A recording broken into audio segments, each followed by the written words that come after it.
Hey guys, what's up? It's me, Thomas. Today we're back here with the kill count. So this is Jurassic World Dominion. So yeah, the second to latest film concerning Jurassic World Aftermath has just been released. So yeah, meaning old and new. This is gonna be interesting to say the least. So let's check it out, shall we? Be sure to like, subscribe for more. Hope you enjoy. Here we go. And I keep forgetting to switch it to the opera there. Oops. Welcome to the Kill Count, where Hey, we James. tell you up the victims and all our favorite horror movies and show Oh, you yeah, how they we're were made. made. I'm James A. Janice, and today we're looking at Jurassic World Dominion, released in 2022. Dominion is the third Jurassic World movie and the sixth in the franchise overall. It follows the aftermath of Fallen There is a Kingdom, fourth. the stupid movie that I actually ended up kind of liking, even though, again, very stupid movie. That one ended with dinosaurs loose amongst the general population. Exactly what the fuck I want to see. I even like the San Diego stuff in The Lost World, even though it was, again, very stupid. There is some fulfillment of that setup in Dominion. We see dino black markets, shady dino research, and dinosaurs and animals together. Like non-dinosaur animals. And they look amazing, both the digital versions and all the animatronics. There are more dino species than ever here. 35 by one count, 6 of them all new designs. Unfortunately, the dinosaurs end up tertiary in their own movie, playing second fiddle to a bunch of bugs and a bratty little clone girl. I hated the focus on Maisie the Clone Wonder at the end of Fallen Kingdom, so it sucks that that's what this movie's mostly about. I'm sorry, Maisie. I know it's probably weird being a little clone girl, but I'm watching my dinosaur movie for dinosaurs, not you or all these locusts. Blech. And yeah,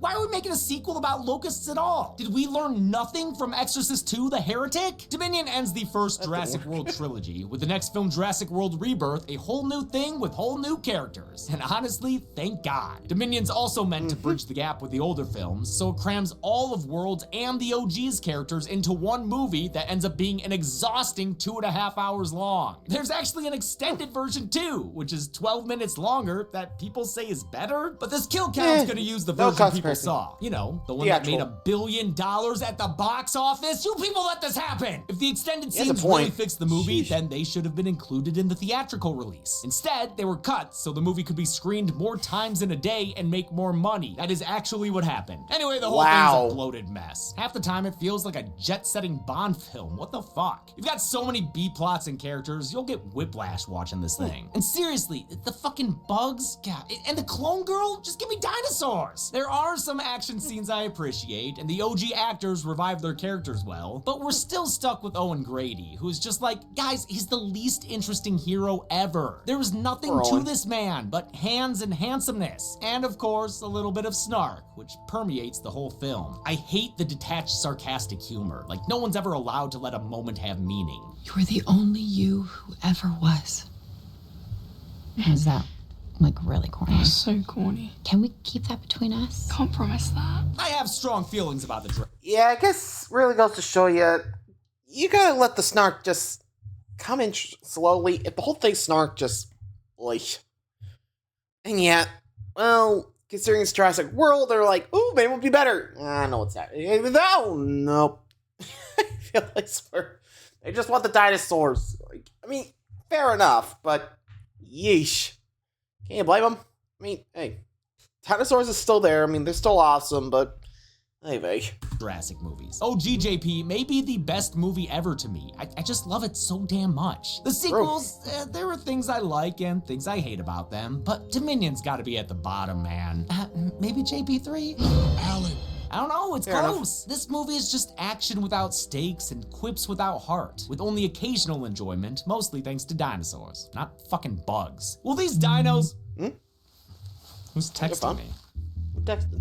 Oh, it's the board with my performance review. Let's see what they have to say. What? Focusing on kills makes the company less advertiser friendly? Well, they're wrong about that because this episode is sponsored by ZocDoc. ZocDoc is a free app and website where you can search and compare high-quality in-network doctors and click to instantly book an appointment. Now what? This ad isn't sexy enough. Oh, I'm sorry, have you seen The Pit? medical care is sexy, and ZocDoc makes proper medical not even care gonna ask. easy too, by cutting through all the common justifications for putting off necessary medical care, like not knowing which doctor to go to, or being too busy to find one that's actually available. They do that by allowing you to filter from over 100,000 doctors across every specialty based on patient rating, distance, and whether they're under your insurance. From there, you can see actual appointment openings and instantly book a time slot that works for you, with many available in just 24 to 72 hours. Now what? For your disrespect and insubordination, the music dance experience is officially canceled? Oh, hell no. I'll show you canceled. Yeah, that's what I call defiant jazz.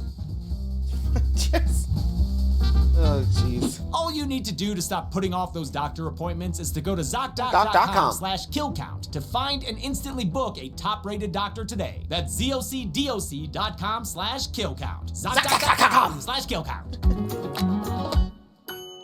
It's been almost 7 years since I last covered a Jurassic movie on the kill count. Feel ancient? Yeah, now think about how I feel.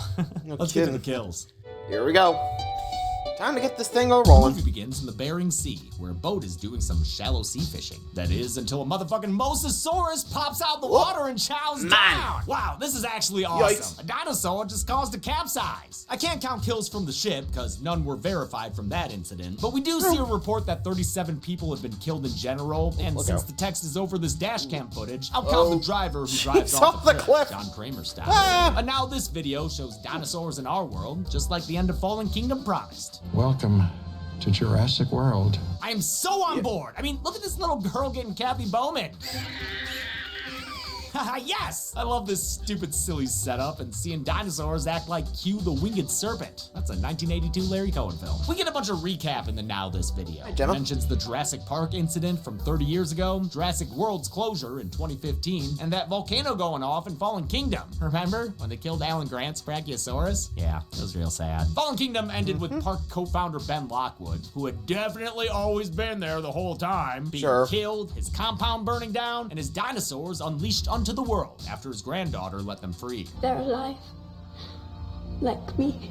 Oh yeah, but also, she wasn't actually his granddaughter. She was a clone of his dead daughter, Charlotte. What? Why do we have this plot? In the 4 years since then, Maisie Lockwood has disappeared, while those dinosaurs are struggling to adapt in the modern world. Now the public wants them contained, so Biosyn Genetics steps up to the plate. It's a company run by its Tim Cook-looking CEO, Lewis Dodson. Does that name ring a bell? Dodson! We've got Dodson here! Dodson was that guy! Nobody cares. I care. Dodson, who's more prominent in the novel, was a corporate stooge in the first movie, trying to bribe Newman for InGen secrets. The Barbasol can full of dino DNA was meant for him, the tragic Barbasol can. Now Dodson's an executive, but don't worry, not an evil one. He hopes to study the dinosaurs' ancient immune systems for unique pharmaceutical properties. Oh, never mind, he's definitely an evil one. With that, Jurassic... Yeah, I can definitely see, like, any, like, term where it's, like, pharmaceutical needs. Like, yeah, no, you want something else. Like, that's usually the setup. They want something pharmaceutical, either accidentally or on purpose, create something worse than the dinosaurs. I mean, come on. You can already see where that's going. Yeesh. Anyway. Jurassic world building out of the way, we catch up with our protagonists. Claire Deering, who used to be a business bop, is still a dino activist with her PETA pals Zia and Franklin. Since illegal dinosaur farms are a thing now, they're gathering adorable evidence in the form of this baby Nasutoceratops. Oh my god, look at him! They snatch him up even as their time runs out. Hold on! To what? Your butts, obviously. Ain't you never seen the first movie? Hold on to your butts. They narrowly escape in a high-speed chase through a pack of Nasutoceratops, Triceratops, and Sinoceratops. Those are the ones with holes in their tails. But Claire's crew ain't up for these action movie shenanigans anymore, so they break up to go find actual jobs, like working in an arcade until you're old and it's too late.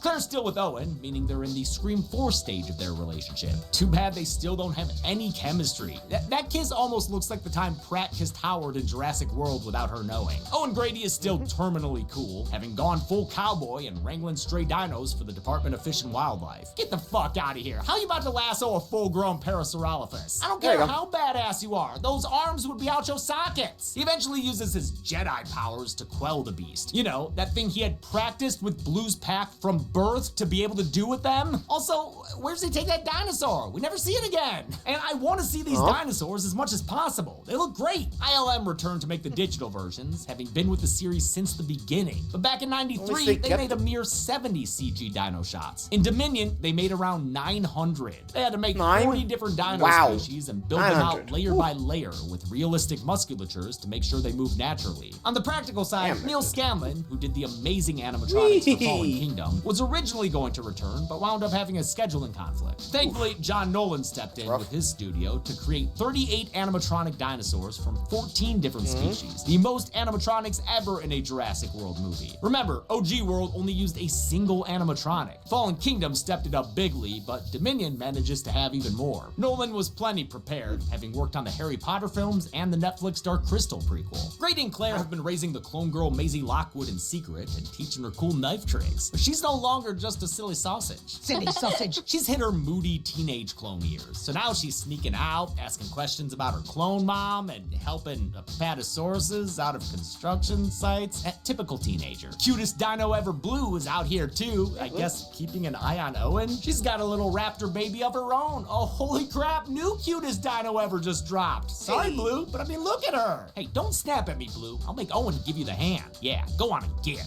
Wait, who's that baby's daddy? Is Owen the daddy? Eventually, the baby very conveniently steps directly into a net trap. Then a truck rolls up and just fucking bodies Blue.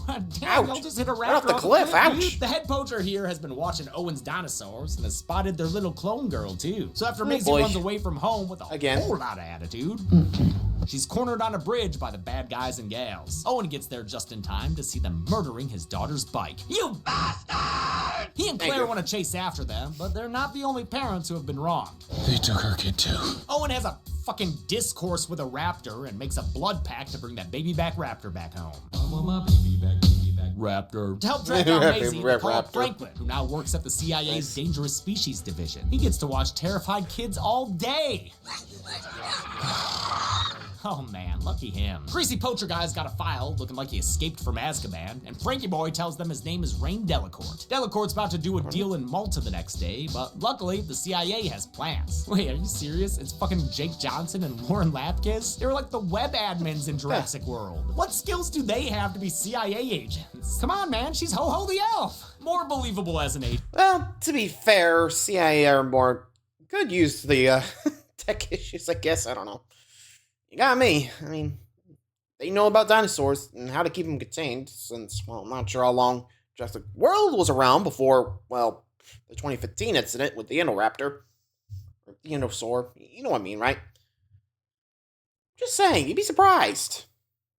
Anyway, next. Agent is Barry, who had worked with Owen in Jurassic World, but who I don't think I even mentioned in its kill count because his role was that inconsequential. But remember him? He's French intelligence now. So Owen and Claire set out to meet him. Dominion was only a month into shooting when production shut down due to the pandemic. It was one of the first projects to resume filming under rigorous COVID protocols, which nearly doubled its original budget. Truly, as you know, John Hammond said, we spared no expense. This is a big, expensive movie. There were also travel restrictions. Despite being set all over the world, most of the film had to shoot in the UK. The cast isolated for 5 months in the fancy Langley Hotel, where they got to rehearse and bond. Judd Apatow's movie The Bubble on Netflix was actually inspired by Dominion's production. In Texas, 2 kids kick off the fucking bug plot. And I see what you're doing, bug plot, trying to lure me in with screaming kids. I mean, I laughed at it the first time.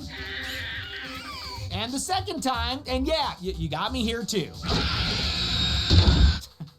But no, what is with you and screaming kids, dude? You're dumb. The kids catch a locust alive underneath a bucket, though, like, they're probably cutting off its legs there, right? Ow. The giant-ass cloud of giant-ass locusts is being followed by Dr. Ellie Sattler, played by Laura Dern, reprising her role from the original Jurassic Park. And the third movie, don't forget, she was in that one too. She's been tracking these bugs and watching as they eat all the crops in sight. Or almost all the crops. Not those ones, though. They use biosyn seed. Biosyn, which, reminder, is Dodson's company. We've got Dodson here! That's like their investor elevator pitch. We've got Dodson here! Dominion's Dodson Locus here. plotline was inspired by DARPA's real-life Insect Allies program, which uses genetically modified locusts to spread pest-killing diseases amongst crops. Co-writer and director Colin Trevorrow wanted to revisit the original film's idea that scientific hubris and genetic tinkering could lead to global disaster. For help with all this bug stuff, Ellie hits up her old friend, Dr. Alan Grant. Ellie Sattler. Oh yeah, that's another thing. Everyone loves saying each other's names in this movie. Dr. Sattler?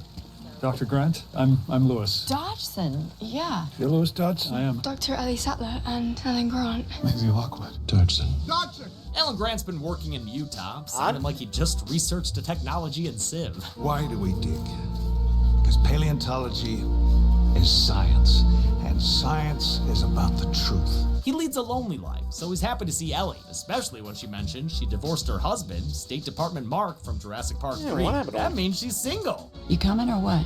Yes, ma'am. Anywhere you want. She takes him to study the locust those kids caught, which definitely shouldn't have legs. They surmise the bugs have been custom designed with DNA from the Cretaceous period and could collapse the entire worldwide food chain. Ellie thinks Biosyn is responsible, but she'll need Grant's help gathering evidence. You command respect. People believe you. Grant just wants to stay Sure about out of that? it, but she's like, dude, it's the end of the world. Fucking nut up. For real though, these two are great. Sam Neill and Laura Dern slip back into their roles so well. Grant would be this kind of weird, lonely old guy. He was always socially awkward. Say my name. Is my name Alan? Is my name Alan? Dern and Neill felt protective over their legacy characters. I wasn't particularly interested in coming in as a sort of cameo thing. That wouldn't be fair on me or Alan Grant. Dern especially. Over the decades, she's heard from countless women that Ellie Sattler encouraged them to go into science or tech. A call from Spielberg himself helped convince her to return, and she and the other legacy actors contributed parts of their own dialogue. There are many lines in this movie that Laura Dern and Sam Neill wrote for themselves with me and with Emily. That's not to ignore the new cast members, though. Bryce Dallas Howard also contributed very crucial ideas. We just need baby dinosaurs. We need more baby dinosaurs. Please, more baby Thanks, Bryce. dinosaurs. Biosyn has a research facility that's... Yeah, honestly, I think I would. Also, yeah. First up, definitely go to Biosyn. Like, hello, they're the ones working with Dino DNA. I would have been like, yo, dude, I think we caught one of your projects. What the heck's going on? Yeah, considering this thing has some, like, dinosaur DNA in itself, not buying it. Dude, yeah, even I would have been like, God, awkward and suspicious. Anyway. It's closed to outsiders, but Ellie has scored an invite from their mutual friend, Dr. Ian Sexy Malcolm. He's been hired as Biosyn's in-house philosopher? All the hot companies have him. Ellie and Grant are flown there with Biosyn's head of communications, Ramsey Cole, an extremely well-dressed protege of Malcolm's. He's exactly the way you'd want him to be. I mean, such motility of thought, it's incredible. It's a fun ride for Grant. He gets to name dinosaurs out of aircraft windows again. Is that Dreadnoughtus? You know it is that Titanosaurian sauropod, sir. You know damn well. Biosyn works with the Department of Fish and Wildlife to transfer dinos to their facility, including Rexy. Oh, the T-Rex is here. Oh, yeah. Yeah. Arrived just before you guys. How did it take you guys 3 years to capture a T-Rex? They did it in San Diego in like 20 minutes. It's not like you're gonna lose track of a Tyrannosaurus. It's not a spy. It's a dinosaur. They go to Biosyn's chic. I guess they didn't want to run the risk of getting in the eaten. mountains of Italy. Damn, man, it looks like a super chill place with all them waterfalls. They meet the big man, Lewis Dodson, look nice. who's played by Campbell Scott with perfect weirdo billionaire vibes. Do you have food? Yeah. Like one of my bars? Pardon?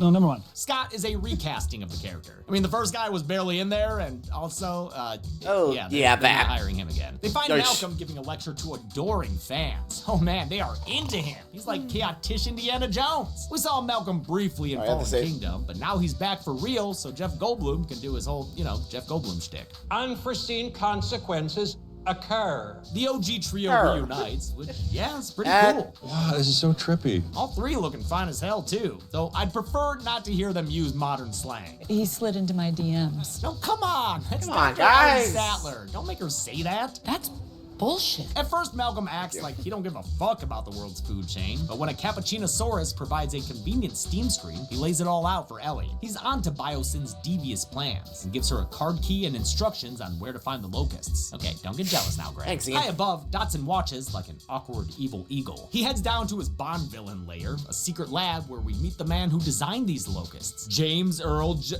Henry fucking Wu. Looks There you like go, a Henry Wu. divorced Welcome dad. back. Sir, I am begging you to get a haircut. How the fuck is this guy behind every plot, even when they involve different villains? He sold hybrid dinos to be used as weapons to that Hoskins guy. He worked with Eli Mills to auction off dinosaurs at pretty reasonable rates, to be honest. And now he's working with Biosyn to create hybrid locusts? Wait, that means he made the bug plot. Man, fuck you, Henry Wu. Should have left her ass in the 90s. He's all shad because his mad science went a little too mad. They're multiplying like crazy, and they're not dying.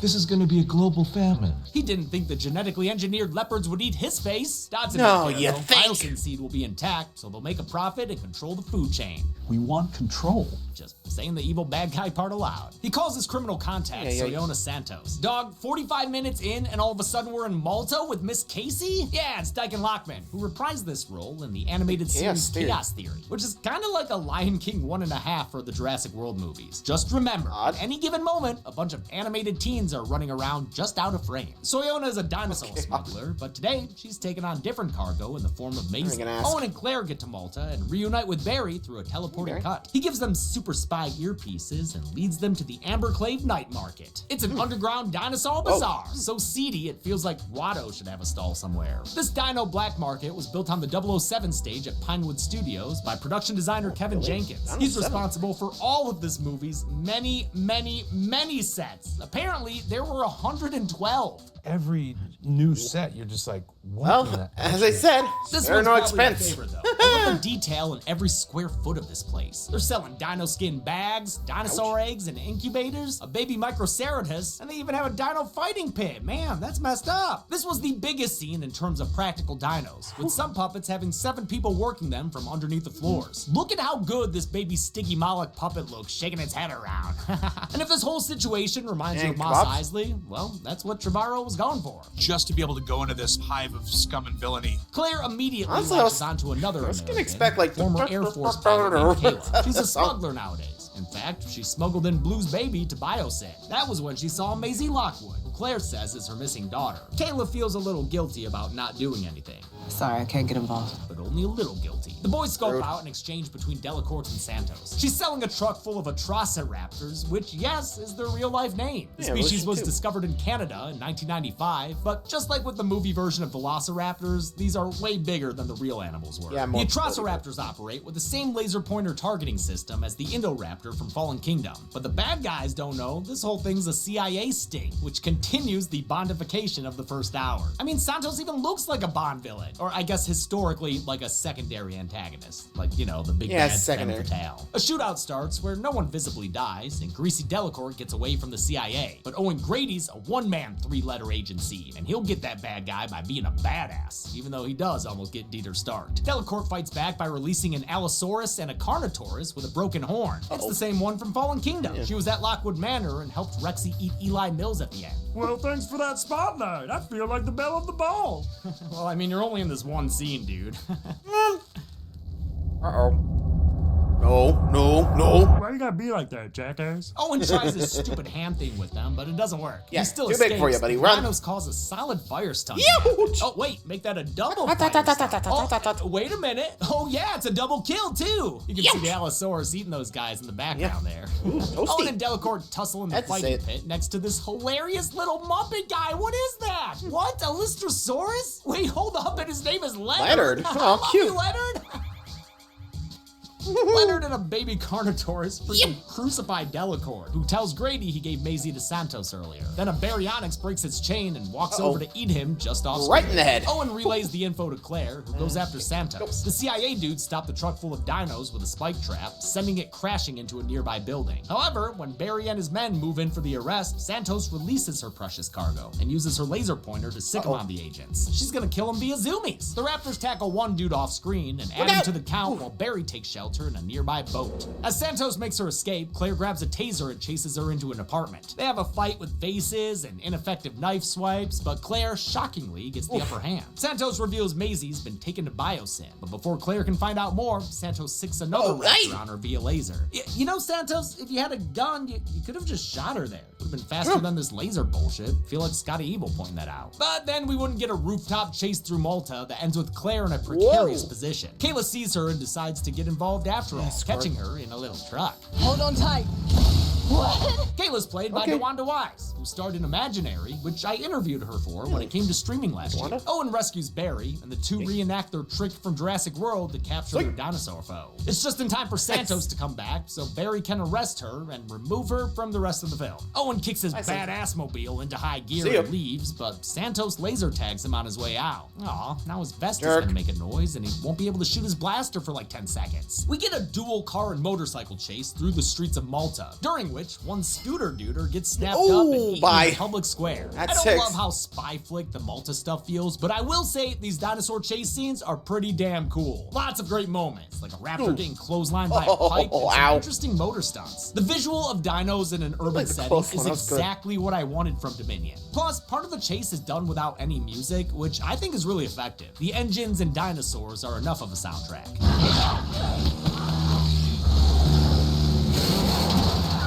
They even restrained themselves with the side view mirror reference to the original. Thank God. I mean, they already did that shit in Jurassic World and Fallen Kingdom. The Malta chase scene was inspired visually by a similar one in the 1998 film Ronin. They shot most of it on location in Malta with up to 9 cameras filming simultaneously, some of them mounted on motorcycles. Since they wanted the raptors to interact with the environment, parts of it were recreated with visual effects, so the digital dinos could run into and over things. This was combined with real stunts too. Not only wire work for the jumping across rooftops and the dino victim in the public square, but also an intense motorcycle driving stunt performed by Alistair Witten, doubling for Chris Pratt.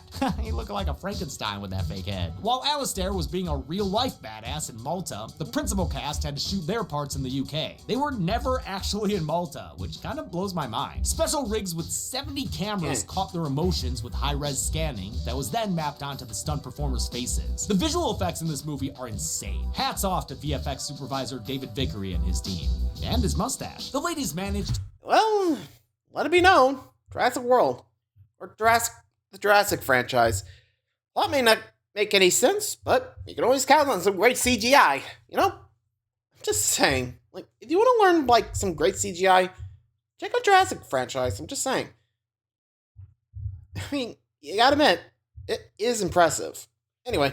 To ditch their Atrociraptor and make it to Kayla's plane. Owen gets to them just as they're taking off and realizes they're trying to fly without a federal badass on board. Hold on. He fixes that shit when he jumps the bike onto the plane. Okay, close it. A raptor follows him on board, but the bike fulfills a second purpose, knocking it out and punctuating the whole action sequence. And he's into the water. Well done, movie. Still got it.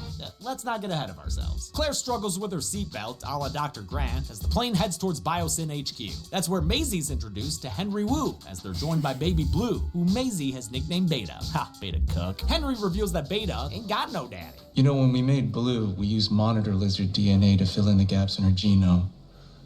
Monitor lizards can reproduce without a mate. Okay, I guess Owen's off the hook. That makes Beta less a Blue Jr. and more of a mini-me. Beta and Blue are genetically identical, just like Maisie and Charlotte Lockwood. The dinos are artistically identical as well, since Beta's animatronic was based on the original ILM model of Blue. I just have to basically take the paint job of Blue and paint this small version of it to look exactly the same. And damn, did they do a good job.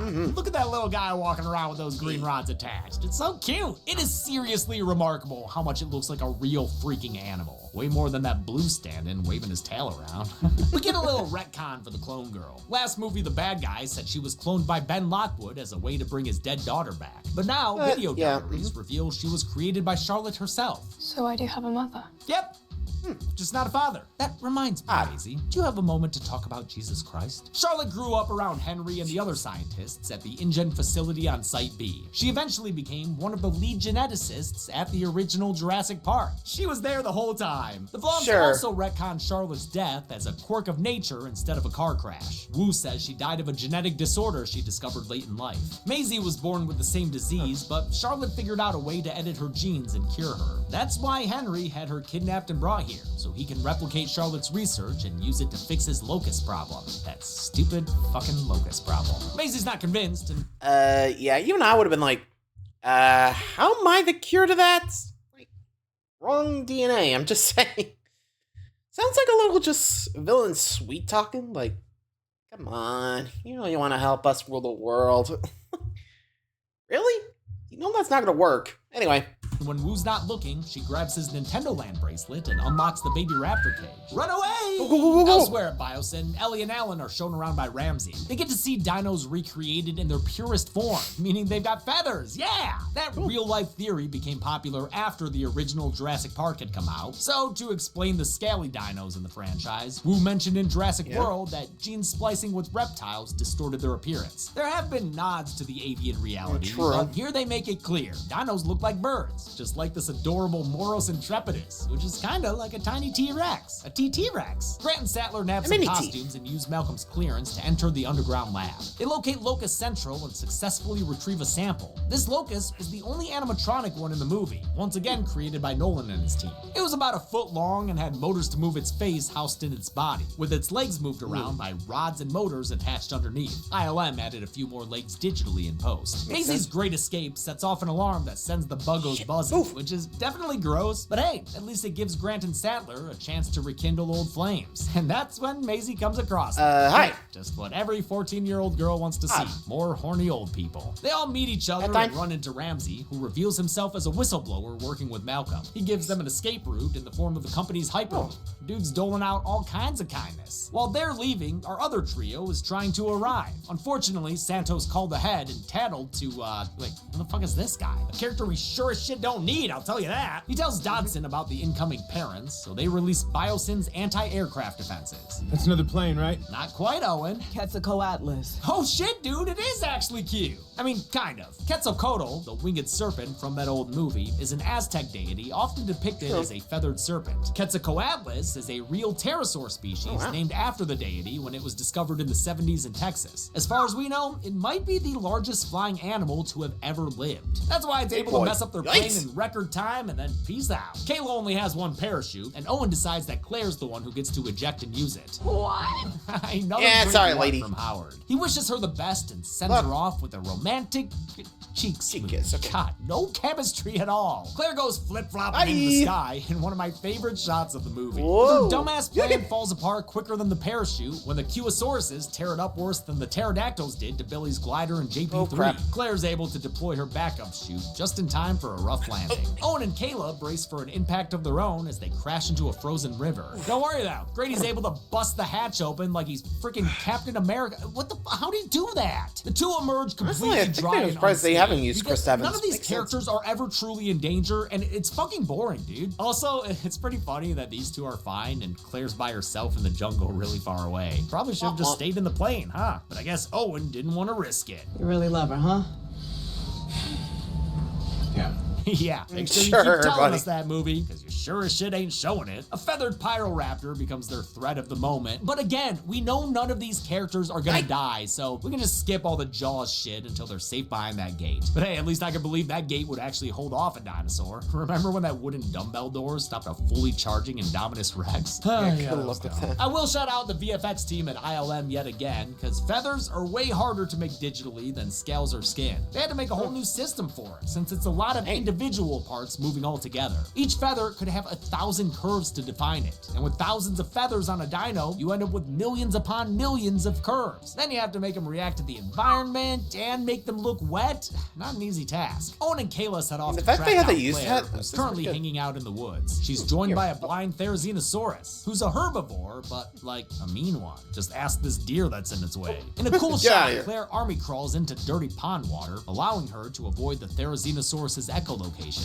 Apocalypse now, she just has to find her way back to civilization. As night falls, she reaches a biosyn research station, alongside a gang of Dilophosauruses, making their first in-the-flesh appearance since the first movie. Since then, they've just been holograms and museum exhibits. They nearly say good Wayne Knight to Claire, but she's rescued at the last minute by Owen Grady grabbing one by the neck? Dog, you can't just choke out a Dilophosaurus like that. It's disrespectful. God. Wait, I'm sorry. Then he just go on and gets her and she runs away sounding like Zoidberg? God. Yeah, he did. Back out of here. Back on Biosyn's people and clone mover, Ellie's bonding with Maisie by revealing she was a close friend of her mom's. See, Charlotte Lockwood was there the whole time. Just like No, her she dad. was not. And we've always known this. Dodson shuts down their shuttle in the middle of some amber mines, chock full of Dino DNA. I love when Dodson pretends to be innocent. The hyperloop pod just shut down in the amber mines. What? Wow. This day.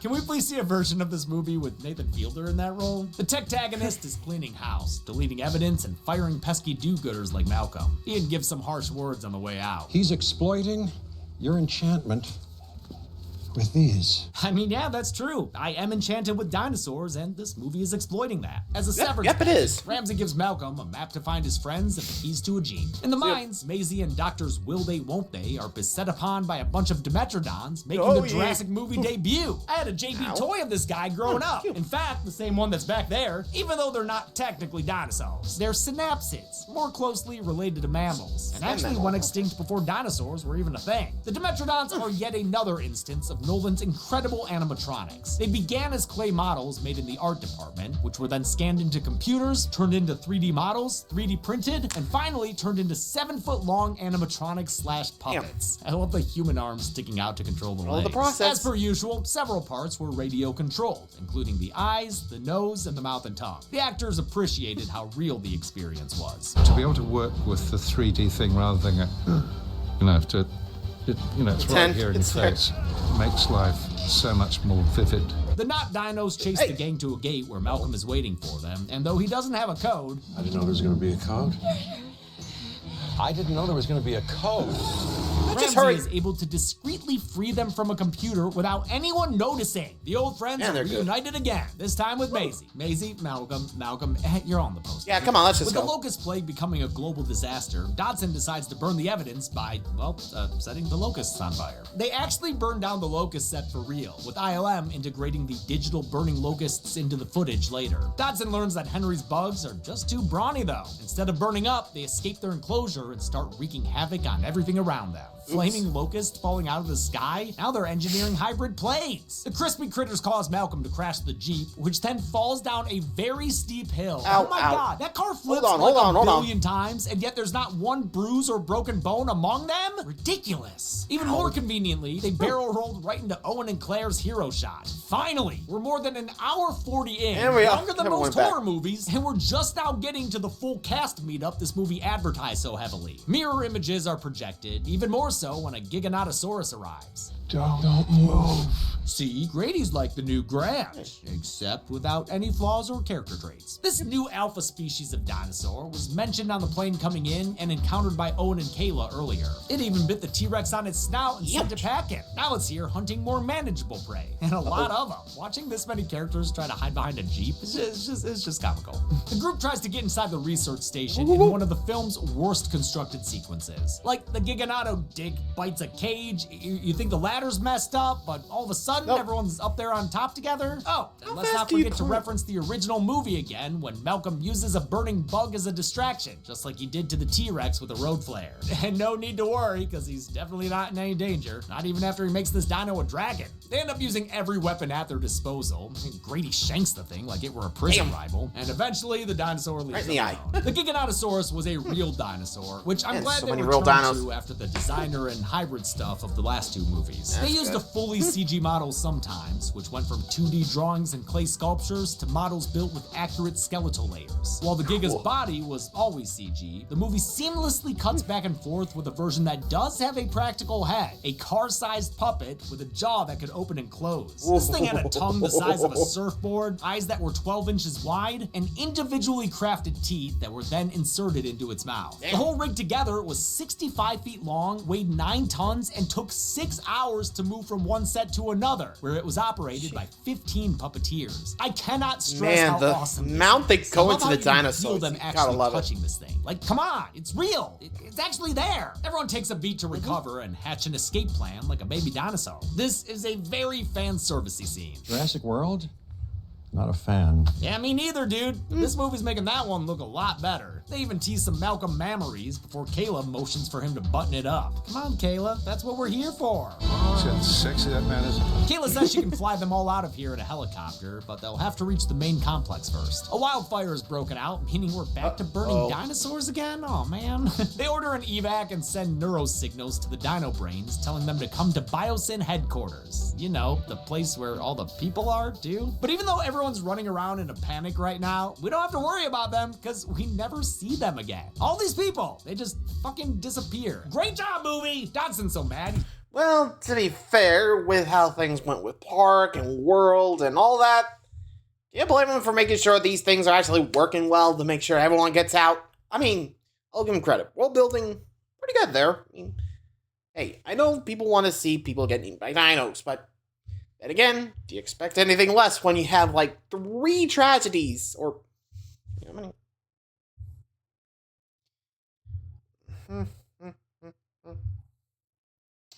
or I guess 4 tragedies with dinos? You think? I'm pretty sure everyone would be like, okay, let's make sure the people are nowhere near the dinos, huh? Anyway. He starts fighting the furniture, looking like a bad case of gamer rage. As he's packing up his trinkets, like the Barbasol can from the first movie, Ramsey walks in for a truly bewildering scene. He just fucking stands there and doesn't say anything while Dodson slowly realizes he's been betraying him. We have an understanding, Ramsey, and you do not break that. Oh. I would not break this. It's like an acting exercise from Playhouse West. Oh, shit, maybe that's it. Chef, are you the one who suggested this? Yep. Ramsey tells Dodson he's donezo, and instead of doing anything to stop him, Lewis allows him to leave. Then the new guy just teleports over to the main group, which, you know what, sure. Again, one of the finally stop distance jumping here. between plot lines. At least until they immediately decide to split up again. Again? God damn it! God damn it! They have to reactivate the compound's aerial defense system, which will clear out any pterodactyls that can take out their ride. But wait, wouldn't the pterodactyls have been called via neurosignal back to bios? Whatever. Yeah, I'm pretty sure. This is mostly an excuse to have Ellie turn on the power with Claire like she did in the original. Alan pairs off with his requel counterpart as well, since Owen and Maisie want to look for Beta. I made a promise we would bring her home.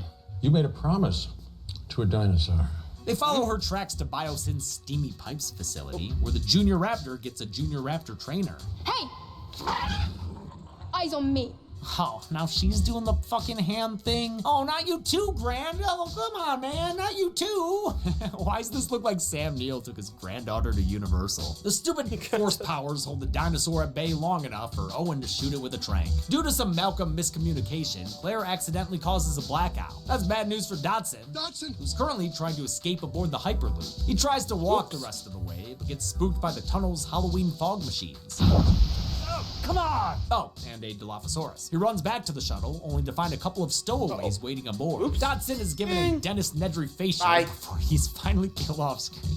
Gross. No CG was used for the Dilophosaurus in the first film, so Trevorrow wanted to keep them completely practical here as well. But they couldn't find any molds or plans to work from, so Nolan and his team had to recreate the dino from scratch. 10 puppeteers operated their limbs and head independently, as well as the frill, which could fold out and fold back in. Oh my god, it walking around is so cool! The venom was made with ultra slime, a stringy substance often used for moving mucus, and shot out with a little pump gun. In the face! Ellie and Claire bat away. Okay, also the fact that the 2 people that caused the original Jurassic Park incident, you know, Dodson and the tech guy that shut down the whole park, you know, it's kind of ironic that both of them were taken out by the Dilophosaurus. Like, you gotta admit, that is actually a really interesting, like, little detail. Like, they're both taken out by the same species of dinosaurs. Like, I'm not sure it's the exact same, but you gotta admit, that's actually kind of ironic, too, you know? Both of them think they're safe, but nope. Hello. Dead. You gotta admit, that is actually really interesting when you learn, you know? Anyway, some buzzy bugs before beating the power grid back into submission. As they all prepare to get to the choppa, Henry shows up with the energy of the last kid picked for dodgeball. The Jurassic Park crew ain't exactly happy to see him. Him? Not him. Not him. It's always him. What? How would you know that, Malcolm? You weren't there? God, I hate this movie's sense of humor. Maisie decides to help Henry out with his genetic bug spray in honor of her clone's sake, Charlotte. It's what she would have wanted. Kayla comes in with a helicopter, but Ramsey tells her it's not safe to land there because of the giant fucking dinosaur who somehow didn't see right in front of her. These movies just love to ignore peripheral vision, don't they? But whatever. Even though he says it's dangerous, she does it anyway, and nothing bad happens because nothing matters in this movie. Gotta let all these characters survive. God, there are so many characters. Just kill a couple of them, please. I don't mind Henry going away. Hear that famous roar. The T-Rex is here and it's ready for a title shot. But then the Giganotosaurus shows up for a showdown that Grant recognizes as personal. This isn't about us. The humans ring around the Rexy as they try to avoid becoming Cretaceous collateral. Rexy is seemingly defeated by the newcomer and nearly crushes the new characters, which, you know what, that would be just fine. But everyone gets to the helicopter and they fly away. Good thing they do, as this is the moment where the supposedly dead Dino comes back to life for one last scare. The T-Rex is joined by the Freddy Kruegersaurus for a triple threat Dino fight! Except it ends up being a squash, as Rexy impales the Giganotosaurus on the blind Dino's claws. Good, I guess? Nice shot. I don't know, man. That thing was just trying to live its life. The survivors are flown to safety as the movie finally wraps itself up. Ellie and Alan get together, and Maisie accepts Owen and Claire as her parents, who are totally in love. Just look at that platonic shoulder rub.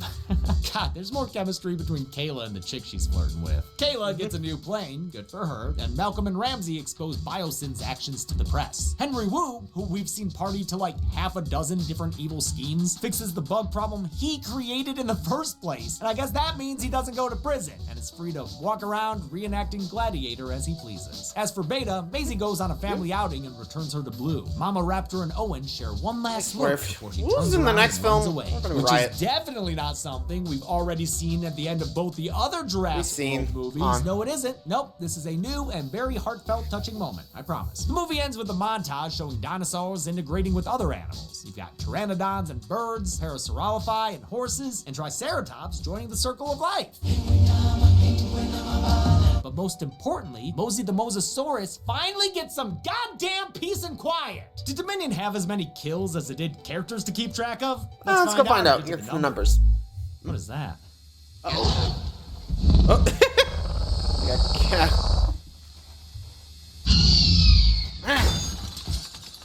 You good? Ouch. Only 7 people died. Yeah, 7 all guys. Dominion, and in Jurassic tradition, all of the victims were men, giving us a pie chart as blue as Beta's baby mama. There were way fewer kills here than in the other Jurassic Worlds, putting it more in line with JP's 1 and 3. Don't go soft on me, dinos! With a runtime of 147 minutes, we had a kill on average every 21 minutes even. I'll give the golden chainsaw for coolest kill to Rain Delacourt, as long as we include the whole sequence. I had never seen a Lystrosaurus before, and I am delighted by how it looks like a little old man wished to be a dinosaur. I'm glad it got to take part in a kill like this. Double Shetty for lamest kill will go to Barry's bro, killed by a laser pointer and a raptor just off screen. And the Diamond Dino for coolest dinosaur sequence has got to go to the double chase scene in Malta. I make fun of Owen's badassery a lot, and for good reason. He's a total Gary Stu. But this is exactly what I wanted this movie to be, and for 3 glorious minutes, I was actually satisfied. And that's it. Jurassic World Dominion came out in 2022 to bad reviews, but still made $1 billion. Again, what are we doing here, people? Next week sees the release of Jurassic World Rebirth, an apparent standalone sequel. It still takes place in the same universe and timeline, but it'll have all new characters. What? Sorry, Claire. Maybe your movie shouldn't have sucked so bad. Until next time, I'm James H. Reese. Bye, Owen. It's been the Kill Count. On the next Kill Count. Attention Shadyside High Class of 1988. Oh. The most important event of right? the year is right around the corner. The thing every senior dreams about. Weekend orgies. Not quite. Senior prom. There you go. Right. It's prom night. No, not that one. Sorry. We are doing the same shtick again for this trailer. Now remember, we want this event to be good, clean fun. So no illicit substances. I need a fucking joint. No lewd conduct. I'm not gonna fuck you in this dirty basement. And most importantly, no violence. Please. Also, be sure to set your expectations low. This is not your Lee Janiak Spear Street. Source is 78. Yes, and 94, and the 17th century witchy one. It is way worse than all of those. This is the new shady side. Well, that sucks for Shadyside, which doesn't have a personality anymore. In fact, this whole movie is flatter than an ironed prom dress, with a lack of 80s atmosphere outside of easy references. Hey, I rented Lost Boys again. Thankfully, it still has some pretty good kills. A bunch of them. Where are all the prom queens? They're dead. This week, pour yourself some punch and watch Fear Street Prom Queen. Jeez, they spiked the shit out of this. Then get on the dance floor for the kill count. Only on Dead Meat. Motherfucking dance off! Fear Street Prom. Yeah, honestly, I'm kind of glad I don't have to watch that, because, again, I think we all agree. The only Fear Street we know is the trilogy, you know? Anyway, thanks for watching. Hope you enjoyed. See ya.